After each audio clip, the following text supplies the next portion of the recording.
नमस्कार, मेरा नाम है डॉक्टर पुरुधवन और आज इस वीडियो में हम बात करने वाले हैं डायलिसिस टब के बारे में, जिसको आप सोना बाथ भी कह सकते हो, जिसको आप हॉट वाटर बाथ थेरेपी भी कह सकते हो। इसके फ़ायदे और नुकसान को हम समझने की कोशिश करेंगे। तो पहले शुरुआत करते हैं सबसे पहले कि हम इसको करते कैसे हैं। हॉट वाटर बाथ थेरेपी के लिए एक पेशेंट को 40 डिग्री के तापमान वाले पानी के टब के अंदर बिठाया जाता है, जैसे आप स्क्रीन पर देख पा रहे हैं। तो जब हम इस टब में बैठते हैं, गर्म पानी है, तो क्या होता है बॉडी से पसीना निकलता है। अब जब पसीना निकलता है तो बॉडी में जो वेस्ट मटेरियल है वो भी निकलता है, क्योंकि हम अपने कुछ तरीक़ों से बॉडी से वेस्ट मटेरियल बाहर निकालते हैं। हम यूरिन से बाहर निकालते हैं, पसीने से बाहर निकालते हैं और हम स्टूल के रास्ते निकालते हैं। और हम गैसेस एक्सचेंज भी, सांस लेते जब छोड़ते हैं तो भी कार्बन डाइऑक्साइड हमारी बॉडी से बाहर जाती है। ये 4-5 तरीके हैं जिससे हम अपनी बॉडी में जो विषैले पदार्थ हैं उनको बाहर निकाल रहे होते हैं। तो जब हम पसीना निकाल रहे हैं तो हमें पता है कि जब हम पसीना निकाल रहे हैं तो पहले क्या निकल रहा है, लिक्विड। दूसरी चीज़ क्या निकलती है, वो है सॉल्ट, क्योंकि नमक, हमारा जो पसीना होता है वो नमकीन होता है। तीसरी चीज़ जो आप निकालते हो वो है यूरिया, और यूरिया की वजह से ही हमारा जो पसीना होता है वो बदबूदार होता है। तो जब हमने हॉट वाटर बाथ थेरेपी ली तो बॉडी से 3 मोटी मोटी चीज़ें बाहर गई, पानी, नमक और यूरिया। अब अगर हम यूरिया की कंपैरिजन करें और यूरिन से कंपैरिजन करें, पसीने को और यूरिया को हम कंपेयर करें, तो हम ये देखते हैं कि अगर 10 ml हमने यूरिन लिया है और 10 ml हमने पसीना लिया तो पसीने में 50 टाइम्स ज़्यादा यूरिया निकल रहा है, जो कि अच्छी बात है किडनी फेलियर पेशेंट के लिए, क्योंकि किडनी कम काम करने की वजह से जो वेस्ट मटेरियल हमारा बॉडी से बाहर नहीं निकल पा रहा था उसको हमने पसीने के रस से बाहर निकाल दिया। अब सवाल ये उठता है कि पेशेंट इसको ना ट्रीटमेंट समझ बैठता है, क्या ये ट्रीटमेंट है? अब समझने वाली बात यह है कि अगर आप पसीना निकाल भी रहे हो, 50 गुना ज़्यादा उसमें यूरिया भी है, बट जितनी मात्रा में आप यूरिन कर पाते हो उतनी मात्रा में आप पसीने नहीं निकाल सकते। सही बात। दिन के अंदर आप 1.5 लीटर 2 लीटर आराम से यूरिन कर लेते हो बिना किसी एफर्ट के, बट वहीं पे पसीना निकालना होगा तो 1.5-2 लीटर निकालने के लिए कितनी मेहनत करनी पड़ेगी, सोच के देखो ज़रा एक बारी। तो अगर हम 50 टाइम्स ज़्यादा यूरिया कंसिडर भी कर रहे हैं बट उसकी मात्रा कम है, यूरिन में अगर यूरिया कम भी है बट उसकी मात्रा ज़्यादा है, तो अगर देखिए पूरे दिन में यूरिया मैक्सिमम कहाँ से निकला, तो वो यूरिन होता है, ना कि पसीना। पहला फ़र्क आपको ये समझ में आ गया। अब चलते हैं कि अगर किडनी कम काम कर रही है, यूरिया नहीं निकल पा रहा, तो ये मेथड सही है या गलत है? तो अगर हमने सिर्फ यूरिया निकालना है, पानी निकालना है, नमक निकालना है, तो ये मेथड अच्छा है। आप गर्म पानी के टब में बैठ जाओ, 3-4 घंटे आप बैठोगे, आपकी बॉडी में से तीनों चीज़ें बाहर हो जाएंगी, अच्छी बात है। जब ब्लड के अंदर यूरिया की मात्रा गिरेगी, क्योंकि आप पसीना निकाल रहे हो, यूरिया बॉडी से बाहर जा रहा है, तो जो इससे होने वाले सिम्टम्स हैं उनमें भी आराम आ जाएगा। अब यूरिया से होने वाले सिम्टम्स क्या होते हैं? मुँह से बदबू आना, भूख का ना लगना, बॉडी का भारीपन बने रहना, बॉडी में पेन बने रहना। तो ये जैसे जैसे यूरिया निकलेगा आपको इन सब चीज़ों में आराम देखने को मिल जाएगा। अब सवाल ये उठता है कि ऐसा करने से हमारी बॉडी ठीक हो रही है? तो इसका आंसर है नहीं। आपने सिर्फ यूरिया बॉडी से बाहर निकाला है पसीने निकाल कर, किडनी को इससे कोई भी आराम नहीं मिलेगा। किडनी जो खराब हो रही है वो होती रहेगी। आपकी किडनी खराब हुई क्यों थी? अपने आप तो खराब हुई नहीं थी, कोई ना कोई कारण ज़रूर रहा होगा। तो उस कारण को आराम मिला इससे? तो आंसर है नहीं। किडनी मैक्सिमम केसेस में बीपी या शुगर से खराब होती है। ना आपकी बीपी ठीक हुआ, ना आपका शुगर ठीक हुआ। कुछ घंटों के लिए बीपी आपका डाउन हो जाता है क्योंकि बॉडी में से पानी और नमक निकल जाता है, पर जैसे ही आप खाना खाते हो, पानी पीते हो, दोबारा से आपका बीपी बढ़ना शुरू हो जाता है। और उसका नुकसान क्या होता है कि किडनी को कॉन्टीन्यूसली नुकसान हो रहा है।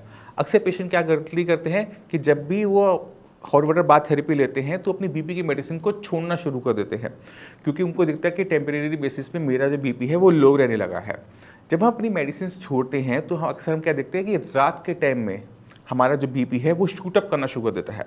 तो बीपी में बहुत ज़्यादा फ्लक्चुएशन आनी शुरू हो जाती है, या तो बीपी बहुत हाई मिलेगा या बीपी बहुत लो मिलेगा। तो इसमें क्या होता है कि मेडिसिन को सेट करना बहुत मुश्किल हो जाता है। जब मेडिसिन को हम सेट नहीं कर पा रहे तो हम एक सिंगल नॉर्मल वैल्यूज़ जो होती हैं बीपी की वो अचीव नहीं कर पा रहे होते। जब हम ये अचीव नहीं कर पा रहे तो क्या हो रहा है कि जैसे बीपी शूट अप करता है, चाहे वो 1 घंटे के लिए, 2 घंटे के लिए, 4 घंटे, 6 घंटे के लिए भी करे, वो जितनी देर के लिए बीपी आपका हाई रहेगा उतनी टाइम आपकी किडनी को नुकसान पहुंचाता रहेगा। और जैसे जैसे किडनी को नुकसान पहुंचेगा, किडनी की काम करने की क्षमता गिरेगी, और जैसे जैसे किडनी की काम करने की क्षमता गिरेगी वैसे वैसे क्रिएटिनिन और यूरिया और बढ़ेगा।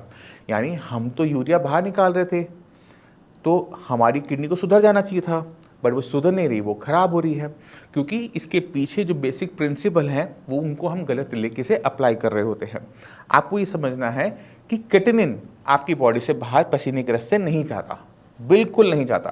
केटिनिन को बॉडी से बाहर निकालने का तरीका सिर्फ एक है, वो है आपकी किडनीज, यानी आपके पेशाब के रास्ते ही वो बाहर निकल सकता है। अगर आप अपनी किडनी पे ध्यान नहीं देते और सिर्फ हॉट वाटर बाथ थेरेपी पे डिपेंडेंट रहते हो तो यूरिया आपका कंट्रोल में रहेगा, बट केटिनिन आपका बढ़ता चला जाएगा। आपकी बॉडी में सिम्टम्स नहीं होंगे, बट आपकी ओवरऑल कंडीशन खराब होती चली जाएगी। अब केटिनिन जो है वो भी वेस्ट मटेरियल है। आपने यूरिया तो मैनेज कर दिया, बट केटिनिन को मैनेज नहीं किया। अब इसका नुकसान क्या होगा उसको समझने की कोशिश करेंगे। केटिनिन जब भी बॉडी में बढ़ता है तो वो मांसपेशियों में ईंधन देता है। अब आपका जो हार्ट है ना, वो हर सेकंड बीट करता है, पूरी बॉडी में ब्लड को पंप कर रहा है। अब अगर मान लो कि मैं आपकी हार्ट की मसल्स में ईंधन दे दूं तो क्या होगा? आपको महसूस तो नहीं होगा, आपको हो सकता है कि बिल्कुल कुछ भी महसूस ना हो, बट क्या होगा कि आपको हार्ट अटैक आने की संभावनाएं बहुत ज़्यादा बढ़ जाती हैं। पैर की पीढ़ियों में ईंधन आनी शुरू हो जाती है। किडनी लेवल आपका 20-22 पहुंच रहा होगा, बट आपको महसूस कुछ नहीं हो रहा होगा। तो ये सब चीज़ें हमने नहीं करनी, हमने लेवल्स को बढ़ने नहीं देना, हमने किडनी को और नुकसान होने नहीं देना।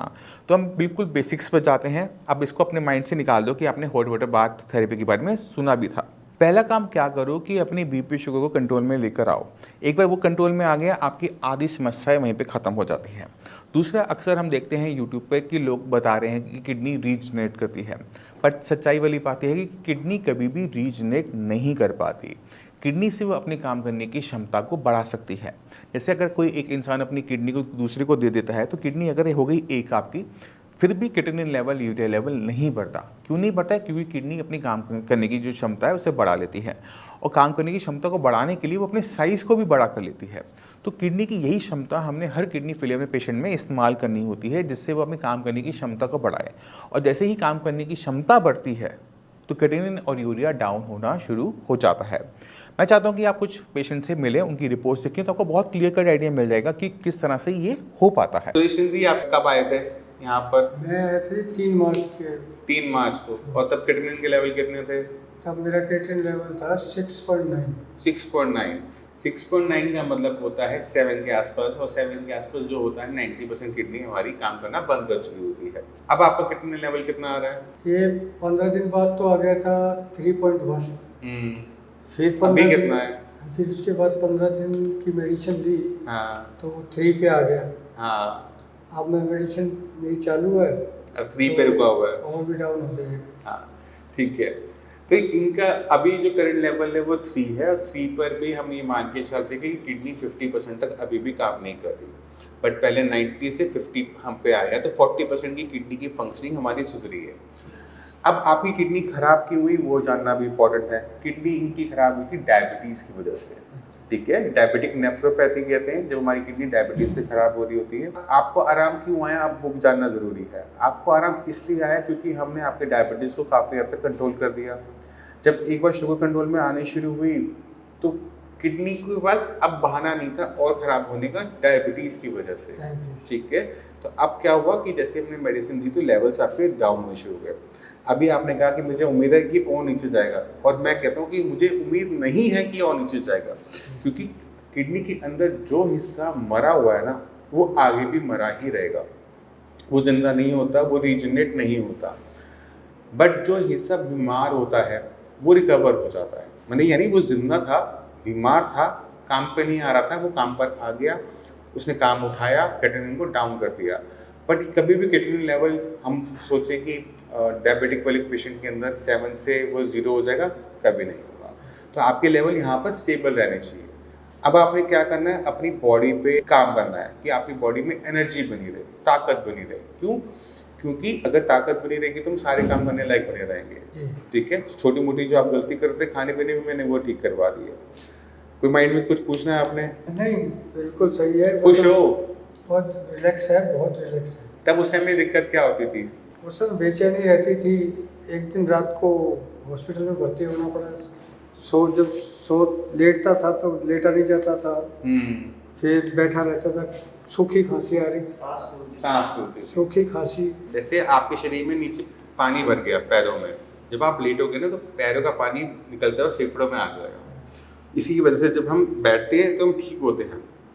जब पेशेंट लेटता है तो उसको घुटन महसूस होती है, एंग्जाइटी होती है, खांसी छूट जाती है, तो उस वजह से पेशेंट सो नहीं पाता। पैरों में पानी कभी भरा हुआ नहीं होना चाहिए।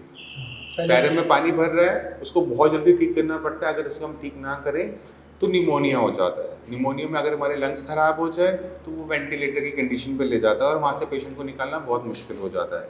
तो अगर किसी पेशेंट के अंदर किडनी खराब हो रही है और लंग्स खराब हो रहे हैं तो हमें लंग्स को पहले बचाना होता है, क्योंकि लंग्स बच गए तो इंसान बच जाएगा। किडनी के पास तो 2 ऑप्शन है, डायलिसिस का भी ऑप्शन है, ट्रांसप्लांट का भी ऑप्शन है। लंग्स के पास ये ऑप्शन नहीं होते, तो इसलिए हमें लंग्स को बचाना बहुत ज़रूरी होता है। तो अगर किसी पेशेंट के पैरों में पानी भर रहा है, लेटने में सांस में घुटन हो रही है, तो उसको बहुत तेज़ी से पानी को कंट्रोल करना पड़ेगा, फ्लू को कंट्रोल करना पड़ेगा, देखना पड़ेगा कि किस वजह से पानी शरीर में भर रहा है, उसे रिजॉल्व करोगे और प्रॉब्लम सॉल्व हो जाती है। और क्या दिक्कत हो रही थी?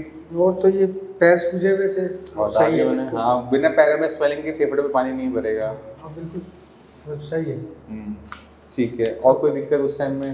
नहीं, और कोई नहीं। और कोई दिक्कत नहीं? बहुत सही। चलो, तो आपने खुद देखा, जब हम सही रास्ते से काम करते हैं और चीज़ों को समझ के करते हैं तो हमें रिस्पॉन्स अच्छा मिलता है। तो कहने का मतलब ये है कि हॉट वाटर बाथ थेरेपी गलत नहीं है, बट वो उतनी फ़ायदेमंद भी नहीं जितना पेशेंट उस पर डिपेंडेंट हो जाता है। तो हॉट वाटर बाथ थेरेपी सर्दियों के मौसम में बहुत अच्छी रहती है जब हमें पसीना बिल्कुल भी नहीं आता, बट गर्मी के मौसम में हीट स्ट्रोक होने के चांसेस ज़्यादा होते हैं, इसलिए उसको गर्मी के मौसम में नहीं किया जाता। तो उसके फ़ायदे और नुकसान को समझते हुए हमें किसी भी थेरेपी को करना चाहिए। खुद ना करते हुए डॉक्टर की हेल्प से करें तो बहुत ज़्यादा अच्छा रहता है। इसी के साथ मैं आपसे आज अलविदा लेना चाहूँगा। मिलते हैं अगली वीडियो में, तब तक के लिए नमस्कार।